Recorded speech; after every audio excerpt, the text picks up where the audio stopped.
Lar, before we get into the stereotypes that I started with about dance and visual arts, I'd actually like your story to give us a little bit of a setup for how this talk happened.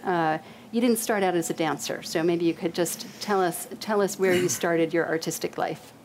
Well, I started out very, very early drawing and painting from about 3 or 4 years old, and did that up through college as an art major. Then I discovered dance.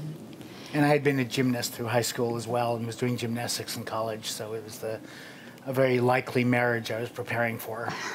So that you had always been a mover, but really you were finding yourself, you studied at the Art Institute in Chicago, yes. And you were an art major as an undergraduate at University of Iowa. Yes. And could you just say maybe what spurred you to decide to become a dancer?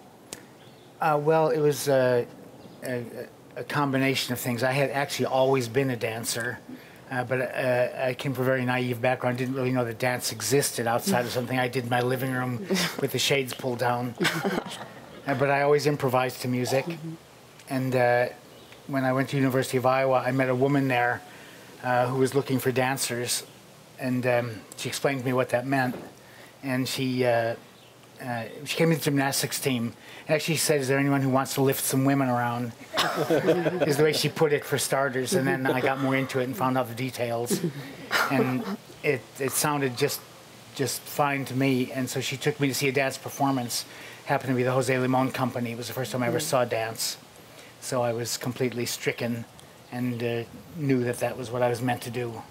The thing I love about this story is that Jose Limon, too, had started out as a painter before seeing Harold Kreutzberg, a German expressionist dancer, perform, and he had a similar kind of, oh, there's this other way to be artistic kind of moment.